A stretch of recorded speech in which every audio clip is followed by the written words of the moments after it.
मोहम्मद अरशद साहब हैं, इनकी एज 32 है। और ये टेलीकॉम इंजीनियरिंग की डिग्री है इनके पास। 6 साल से आईटी रिलेटेड जॉब रोल में काम कर रहे हैं। इटली में बेस है ये। ठीक है। ये करियर को स्विच करना चाहते हैं, लेकिन कोडिंग और प्रोग्रामिंग से थोड़ा घबराते हैं। ठीक है। ये कह रहे हैं कि मैंने ITIL और CCNA की जो सर्टिफिकेशन है वो ली हुई है।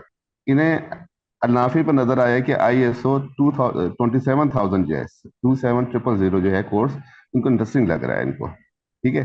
क्या इनको इस पैथवे को अडॉप्ट करना चाहिए? ठीक है, वो तो क्योंकि एक कोड बोली बोली। कोडिंग रिलेटेड वर्ड जो है ना, उसको अवॉइड कर जाए, कोडिंग से अवॉइड करना चाह रहे हैं, डर रहे हैं कोडिंग से। देखो, इसका भी मैं आर्टिकल पढ़ा चुका हूँ, बता चुका हूँ, सबको कोडिंग सीखनी पड़ेगी, लेकिन वो कोडिंग नहीं है कि आपको एक्सपर्ट प्रोग्रामर बनना है। अब दुनिया में चीज़ें बहुत तब्दील हो गई हैं बिकॉज ऑफ एआई की वजह से, राइट? तो उसमें तुम्हारा जो फोकस होना चाहिए कि तुम्हें स्क्रिप्ट पढ़ना आती हो। बेसिक स्क्रिप्ट पाइथन और बैश तुम्हें मिनिमम आती हो। अगर तुम्हें ये काम आता है तो तुम काम कर सकोगे। ठीक है। उसके लिए अगर तुम बेसिक चीजें भी जो हम पढ़ा रहे हैं अगर प्रॉपरली करोगे तो हो जाएगा। ISO 27001 जो है वो एक एक कोर्स है। उस कोर्स को आइसोलेशन में पढ़ना कोई फायदा नहीं है। उसको अगर तुम कंबाइन करके सब चीजों के साथ पढ़ोगे तो तुम्हें लाजमी फायदा होगा। वो कंबाइन कोर्स जो है, जिस तरह अगर तुम टेलीकॉम में काम कर रहे हो, टेलीकॉम से अगर आगे निकलना है, करना है, सब कुछ करना है, तो उसके लिए जो तुम्हारे लिए बेस्ट रास्ता है, जो तुम्हारे लिए बेस्ट वो है, वो तुम्हारे लिए है कि तुम उसमें फोकस करो अपने आप को, कि तुम AI ऑप्स पढ़ो। Because artificial intelligence, Telco companies बहुत ज़्यादा इसके ऊपर काम कर रही हैं इम्प्लीमेंटेशन पे। अगर तुम्हें वो काम आ गया, तुमने डेवऑप्स एसऑप्स AI सीख लिया, काम कर लिया, तो तुम इसमें बहुत आगे निकल सकोगे अपनी कंपनी के अंदर। अदरवाइज तुम्हारी ग्रोथ स्टैग्नेंटली रुक जाएगी और तुम्हें निकाल देंगे। AI जॉब्स को शेकअप कर रही है। या तो तुम अपनी जॉब रिटेन कर सकोगे और आगे बढ़ सकोगे, या फिर तुम्हें हटा दिया जाएगा। दो ही ऑप्शन है, तीसरा कोई ऑप्शन नहीं है कि तुम्हें बैठने देंगे। नहीं नहीं नहीं, ऐसा कोई ऑप्शन नहीं है।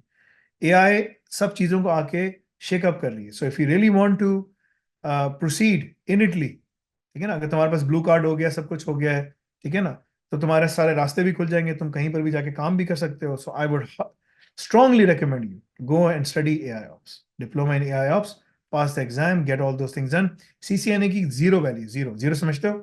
जीरो पेपर में ना जीरो बनाओ, छोटा सा, मैं तुम्हें छोटा सा एक जीरो बना के देता हूँ। ठीक है ना? ये देखो मैंने जीरो बनाया है, ठीक है ना, ये जीरो है, ठीक है ना। इसकी ये वैल्यू है क्योंकि हर चीज अब क्लाउड में है। CCNA को कोई देखता भी नहीं है। This I mean this gone. मैंने 2011 में सॉफ्टवेयर डिफाइंड नेटवर्किंग के अंदर काम, 2010 में मैंने सॉफ्टवेयर डिफाइंड के नेटवर्क्स डिप्लॉय किए थे। जब मेरा नाम सर्च करोगे ना, VMware, NSX, कॉन्ट्रेल, जुनिपर, ये इसके बाद फिर ये मेरे सामने सिस्को ACI भी आया, सब। भाई दुनिया बहुत तब्दील हो चुकी है, बहुत आगे बढ़ चुकी है। तुम लोग CCNA CCNP इस पे लगे हो, it has zero value. Don't do it, just leave it. Go into the cloud computing, go into DevOps, study. सिर्फ यूट्यूब से सीखने से कुछ नहीं होगा। तुम्हें एक डिग्री या डिप्लोमा चाहिए, इंटर्नशिप चाहिए, और तुम्हें जॉब गारंटीड चाहिए। ये तीनों चीजें हम तुम्हें प्रोवाइड करते हैं। अगर तुम अच्छी तरीके से करोगे, सब कुछ करोगे, we provide you job guarantee in Italy इंशाल्लाह। That's not a problem for us to place you there if you go through the whole Al Razak program requireds, but you have to work hard. ऐसा कोई कोई scene नहीं है कि यार बस मैं ये कर लूँ, ये कर लूँ और मुझे बस छोटा सा बता दो, 27001 कोर्स मुझे बड़ा इंटरेस्टिंग लग रहा है, ये लग रहा है, वो लग रहा है, ये सब बचकाना बातें। इससे कोई फायदा नहीं होगा। Honestly, this is my opinion. The rest it's up to you, what you want to follow, it's up to you.